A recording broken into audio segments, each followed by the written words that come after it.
सीधे आपको ले चलते भारत मंडपम, जहां पर वर्ल्ड हेरिटेज समिति की जो बैठक है वो चल रही है। प्रधानमंत्री नरेंद्र मोदी इस वक्त मौजूद हैं। सीधी तस्वीरें, प्रधानमंत्री क्या कुछ कह रहे हैं आपको सुनवाते हैं। ये वैश्विक उदारता और इतिहास के प्रति सम्मान के भाव को दिखाता है। यहां इमर्सिव एग्जीबिशन भी अपने आप में एक शानदार अनुभव है। जैसे जैसे टेक्नोलॉजी इवॉल्व होगी, इस क्षेत्र में रिसर्च और टूरिज्म की अपार संभावनाएं भी बनती जा रही हैं। फ्रेंड्स, वर्ल्ड हेरिटेज कमेटी का ये कार्यक्रम भारत के लिए एक गौरवशाली उपलब्धि से जुड़ा है। मुझे बताया गया है कि हमारे नॉर्थ ईस्ट इंडिया के ऐतिहासिक मोइदम यूनेस्को की वर्ल्ड हेरिटेज सूची में शामिल होना प्रस्तावित है। ये भारत की 43rd वर्ल्ड हेरिटेज साइट और नॉर्थ ईस्ट इंडिया की पहली धरोहर होगी जिसे कल्चरल वर्ल्ड हेरिटेज का दर्जा मिल रहा है। मोइदम अपनी विशेषताओं के कारण बेहद खास है। मुझे विश्वास है वर्ल्ड हेरिटेज सूची में आने के बाद इनकी लोकप्रियता और बढ़ेगी, दुनिया का आकर्षण बढ़ेगा। साथियों, आज के इस आयोजन में दुनिया के कोने कोने से आए एक्सपर्ट्स, ये अपने आप में इस समिट की समृद्धि को दर्शाता है। ये आयोजन भारत की उस धरती पर हो रहा है जो विश्व की प्राचीनतम जीवंत सभ्यताओं में से एक है। हमने देखा है विश्व में विरासतों के अलग अलग केंद्र होते हैं, लेकिन भारत इतना प्राचीन है कि यहां वर्तमान का हर बिंदु किसी न किसी गौरवशाली अतीत की गाथा कहता है। अब दिल्ली का ही उदाहरण ले लीजिए। दुनिया दिल्ली को भारत की कैपिटल सिटी के रूप में जानती है, लेकिन ये शहर हजारों वर्ष पुरानी विरासतों का केंद्र भी है। यहां आपको कदम कदम पर ऐतिहासिक विरासतों के दर्शन होंगे।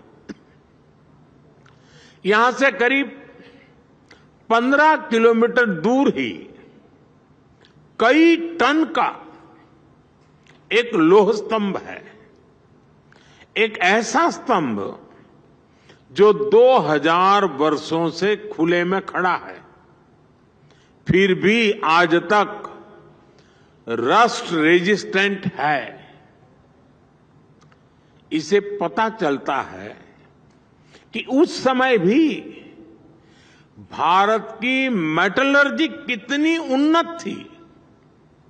स्पष्ट है कि भारत की विरासत केवल एक इतिहास नहीं है, भारत की विरासत एक विज्ञान भी है। भारत की हेरिटेज में टॉप नॉच इंजीनियरिंग की एक गौरवशाली यात्रा के भी दर्शन होते हैं। यहां दिल्ली से कुछ सैकड़ों किलोमीटर दूर ही 3500 मीटर्स के एल्टीट्यूड पर केदारनाथ मंदिर है। आज भी वो जगह भौगोलिक रूप से इतनी दुर्गम है कि लोगों को कई कई किलोमीटर पैदल चलकर या हेलीकॉप्टर से जाना पड़ता है। वो स्थान आज भी किसी कंस्ट्रक्शन के लिए बहुत चैलेंजिंग है। साल के ज्यादातर समय बर्फबारी की वजह से वहां काम होना पाना असंभव है।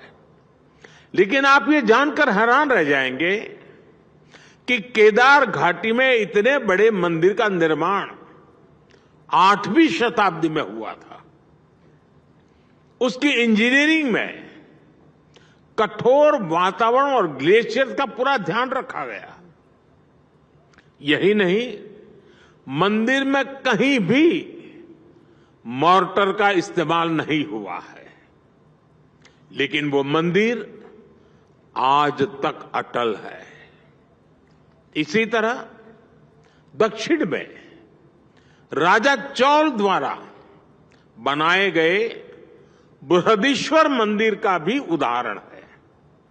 मंदिर का आर्किटेक्चरल लेआउट, हॉरिजॉन्टल और वर्टिकल डायमेंशंस, मंदिर की मूर्तियों, मंदिर का हर हिस्सा अपने आप में आश्चर्य लगता है।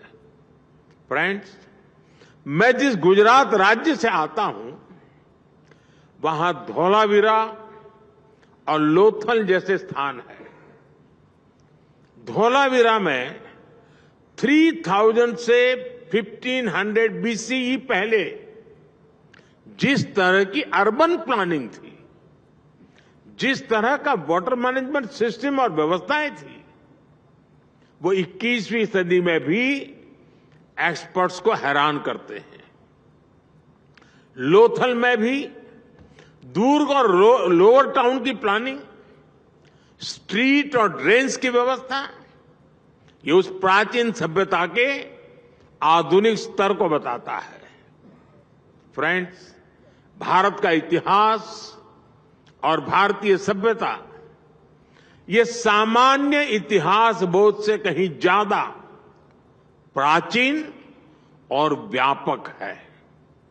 इसलिए जैसे जैसे नए तथ्य सामने आ रहे हैं, जैसे जैसे इतिहास का वैज्ञानिक वेरिफिकेशन हो रहा है, हमें अतीत को देखने के नए दृष्टिकोण विकसित करने पड़ रहे हैं।